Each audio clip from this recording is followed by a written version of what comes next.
you, Martin, and a very good afternoon to you all. Now, William Shakespeare once told us, brevity is the soul of wit. In my opinion, the power of getting to the point is that brevity is essential in speech making. So I am going to try and adhere to this. So let me just start by saying that it was a great honour, obviously, to receive a CBE earlier this year. And I feel so lucky to be heading up an organisation that represents so many of you, people working in highways and transportation, through the work that you all do, making a real difference to society and the economy. I feel immensely proud to be part of this, and I look forward to continuing to support you through the work that CIHT does. Just turning now to next year, CIHT will be celebrating 10 years of its Royal Charter. Now, thinking back to 2010, we were in the middle of a global economic recession and relatively little GDP growth. Climate change was not even on the political agenda for many governments. And the one thing we do have in common is that we had a general election. Despite what for many has been a challenging decade, CIHT's role, its influence and reputation has continued to expand and grow. We have far more members, individuals and organisations, and we have made our institution more diverse and inclusive.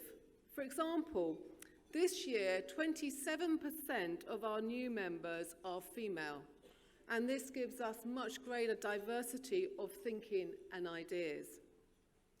We value and encourage our next generation of members also, and we have a vibrant and impressive network of emerging professionals who are active and influential within CIHT. To support this, we have introduced new grades of membership for apprentices, graduates and associates. But we must also look forwards. We need to ensure that we have the right skills to respond to the fourth industrial revolution and new disruptive technologies. We will see new roles emerging, such as autonomous transportation specialists, technology advocates and augmented reality developers. It is a changing world. In 2008, we introduced, with the TPS, the Transportation Planning Professional, and in 2019, the qualification got its own charter. We now have 250 and growing chartered transportation planning professionals. And overall, we have seen nearly 50% increase in those achieving qualifications with us over the last 10 years. Now, our membership is a real mix. It's a mix of highway engineers, transport planners, academics, urban designers, asset managers, safety auditors, environmentalists and project managers and others. And this makes CIHT different from many of our sister bodies.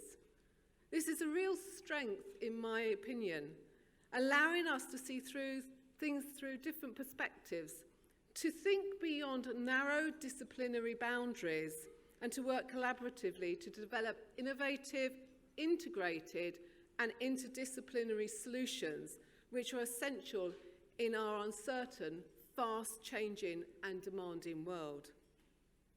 Since we gained our charter, we have also grown our external influence, and we have worked hard to raise the profile of transport infrastructure up the political agenda. One thing that I've learned is that transport ministers is that they change very frequently, and in the last 10 years we have seen 6 Secretary of States for transport come and go. But who is next? We have become an organisation that is trusted, respected and sought out for its views and representations. But we do need, however, as a sector, to speak more consistently, more powerfully, more persuasively about the contribution that highways and transportation plays in our society and in supporting our economy. We need to speak more often with one voice. Is this the key lesson we need to take forward in the discussions we're having about a possible highways sector deal? Turning now to politics and the election. Well, it had to come up at some point this afternoon. Infrastructure has been a central point and a debate for all parties during the run-up to the election, and we need to ensure the focus continues. We now know we have a Conservative government with a working majority, and their election manifesto highlighted increased certainty for funding for the highways sector. We welcome confirmation of RIS2 and the additional $2 billion for highways maintenance. They alluded to a more integrated transport strategy also. And over the coming months, we will be making a series of asks of the new government in Westminster and continuing our dialogue with the devolved administrations. We will be asking for 4 different things. Firstly, that governments to ensure that highways and transportation profession and the sector are supported to address climate change. We have released our Pledge to Change commitments to help with this challenge. Through these, we will promote, share and disseminate knowledge and research to encourage the take-up of innovations which are climate responsive. And secondly, we will be calling for the introduction of a UK integrated transport strategy.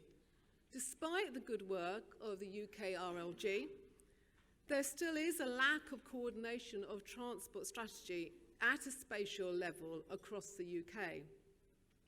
CIHT can work with groups, including national and subnational transport bodies, to develop this strategy, and the benefits of which are already we start to see in both Scotland and Wales, giving businesses the increased certainty they need. As part of that strategy, we would highlight the need to improve the links between planning and transport. Too often we build first and then think about transport infrastructure afterwards. To this end, we have recently, in collaboration with others, published our Better Planning, Better Transport, Better Places document, providing practical advice on how to better integrate planning and transport to deliver more integrated, sustainable places. Thirdly, we will be calling for greater certainty of funding and investment for all transport infrastructure. To enable sustainable economic growth across the whole of the UK, we must have increased certainty in investment in both physical and digital connectivity. And then fourthly, we will be calling for improvements to the local highways network. Everyone depends in the UK network on local roads, and we need to invest in the arteries of our country to ensure we are fit to operate and compete in a global economy. Early next year, CIHT is due to release its Improving Local Roads report, and we will work with the new government to implement the recommendations. For example, we will be outlining alternative funding models to address the maintenance backlog. Our profession consists of the very people who can provide the solutions to many of our big public policy challenges, be they economic growth, reducing inequality, and the challenges around health and climate change. We must seize this opportunity to step up to this challenge. Infrastructure has played a key role in helping to shape the election. With your support, we can ensure that it remains a key political priority.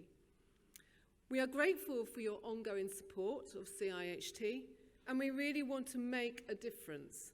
It is critical that we speak with one voice on these issues. We must not waste this opportunity for our sector to rise to the challenge. CIHT will play its part, and I encourage you to help, get involved, and get active with CIHT. So thank you very much.